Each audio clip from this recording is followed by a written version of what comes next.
In this video, we're going to look at solving quadratic equations using a special formula. So we know it's a quadratic equation if there's a squared term.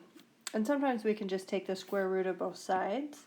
Like if you had something like this, you could just take the square root and you'd need to also take the negative square root. So we would get that x equals -5 and x equals 5. But sometimes the equation is much more complicated, like this one in example 1.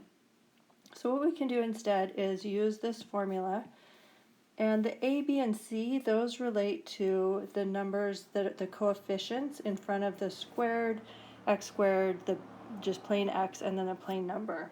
Okay, so the coefficient in front of x squared, that's a, and here there's none, but there really is actually a 1, even though we don't write it. So the coefficient of x squared is really that secret 1. The coefficient in front of b, that is the 7.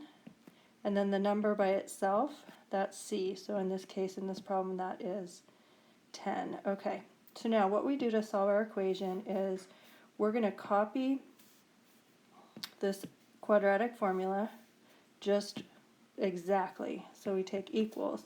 This is read the opposite of b. So I would do the opposite of, oh, I just made it. Okay, the opposite of b would make it -7, and then we do plus or minus square root of b squared, so 7 squared minus 4 times a, which in this problem is 1, times c, which is 10 in this problem, and that's all over 2 times a, which is 1. Okay, so it looks a little intimidating.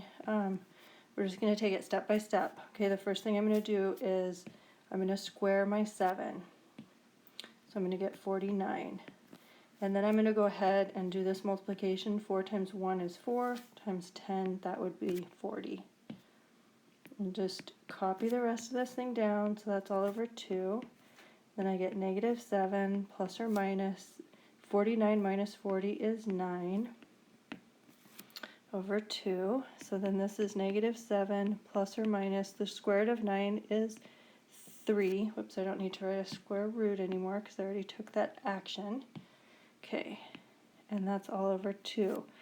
Okay, so what this is telling me is that x, it goes into two equations because x could either be -7 plus 3 all over 2, or, let's get this, here we go, x equals -7 minus 3 all over 2. And they're not written, but there are some little parentheses there. Order of operations says first we got to do this numerator, so -7 plus 3, that's -4. All of that divided by 2 would be -2. Okay, so that's one answer.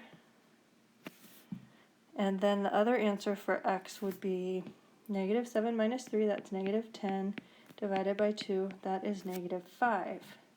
Okay, so all of that work, and what that means is those are the two numbers that when we go to put them back into our equation, 7x plus 10, what you're going to end up getting is 0. Okay, so let's just double check. If we put -2 in there, 7 times -2 plus 10, do we really get 0? Well, let's see. -2 squared is 4. 7 times -2 is -14.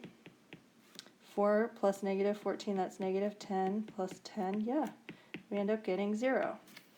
Okay, and so we could check the other one, -5 squared plus 7 times -5 plus 10. Do we really get 0? Let's see. -5 squared is positive 25. 7 times -5 would be -35. Plus 10. 25 minus 35 is -10, and then plus 10, we get 0. Okay, so that quadratic equation here is intimidating. It's a little overwhelming, but if you just take it step by step, you will end up getting the two numbers that will make this original equation true. Phew, okay, let's try another one. All right, the first thing we do is we figure out our a, our b, and our c. Okay, so the a, that's the coefficient of x squared. In this case, there wasn't one, so that really means that it would be the same as 1 times x squared. The coefficient of plain old x, that's the b, so in this case it's 4. And then the c is the number including the sign, so in this case c is -7. Okay, once we've done that, then we're going to plug it into quadratic formula, which goes like this. X equals -b plus or minus the square root of b squared minus 4 times a times c all over 2a. So the opposite of b, that just makes our 4 negative, plus or minus the square root of b squared, so it would be 4 squared minus 4 times a, which is 1, times c, which is -7. And that's all of that's over 2 times a, and a was 1 in this problem. So we have x equals -4 plus or minus square root of. Okay, look and see what you think we should do first.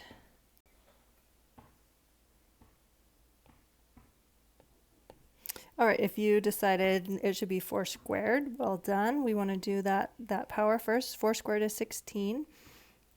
And then we're going to do 4 times 1 is 4 times -28. That would be minus a -28. Minus a negative is plus. All right, great. And that's all over 2 times 1, or just 2.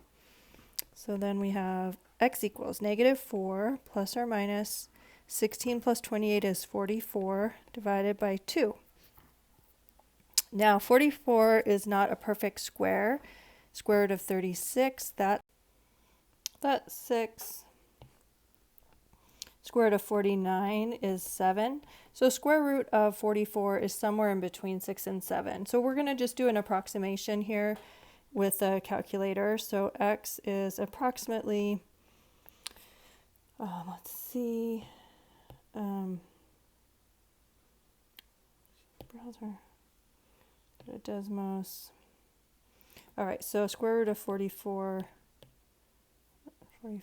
is about 6.633. Okay. Let's get that over here. Okay, so we've got about 6.633 all over 2. And then remember, this means we have 2 possibilities. X is approximately -4 plus 6.633 all over 2, or x is approximately -4 minus 6.633 all over 2. And then as we do this on the calculator, just make sure that we're doing that arithmetic up on the numerator as well as the denominator. Okay, so let's see. We have -4 plus 6.633 would be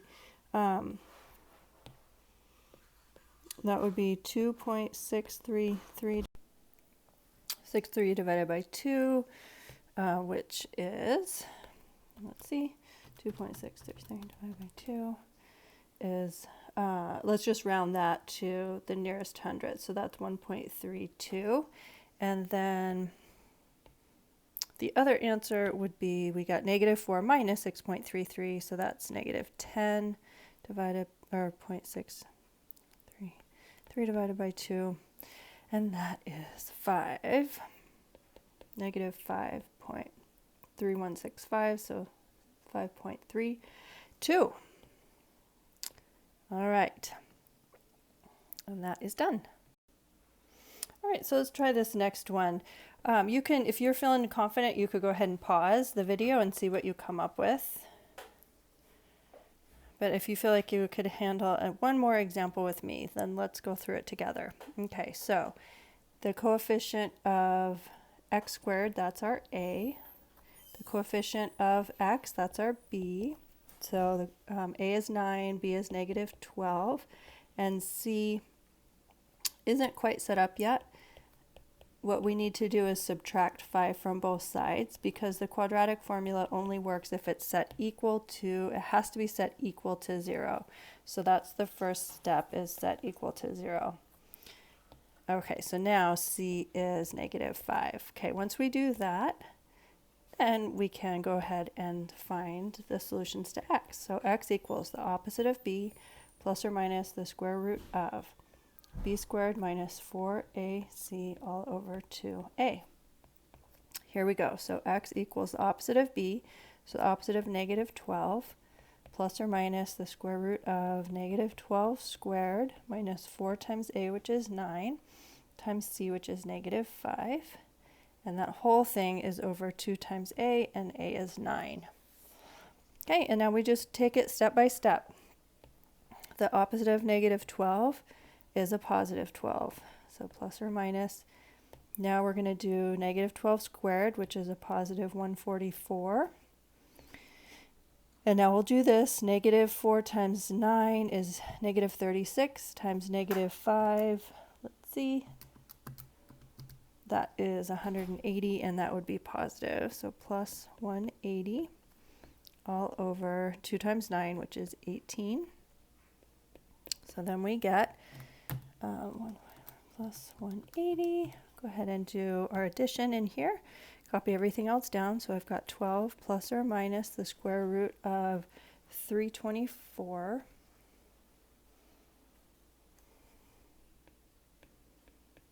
All over 18. And then I need to just estimate that square root of 324. Let's see, 324, that's 18. So it would be 12 plus or minus 18 all over 18. And now we break that down into its two separate equations. So x is equal to 12 plus 18 all over 18, or x is equal to 12 minus 18 all over 18. And so we've got here 12 plus 18,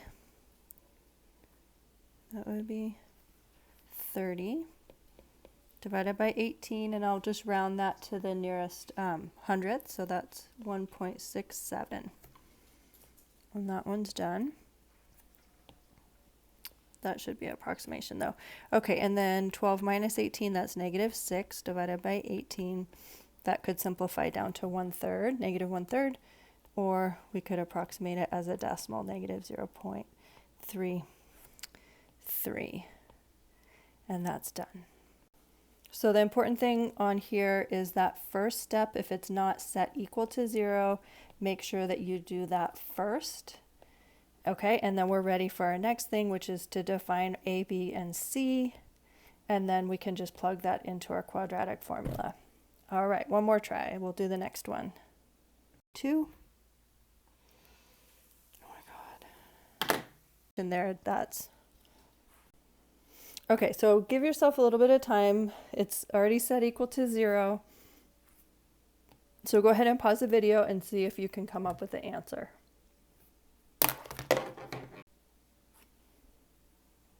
Okay, just double check. Did you get your A, your B, and your C defined correctly? A is 1. If there isn't a coefficient of x squared, then it is a 1. Okay.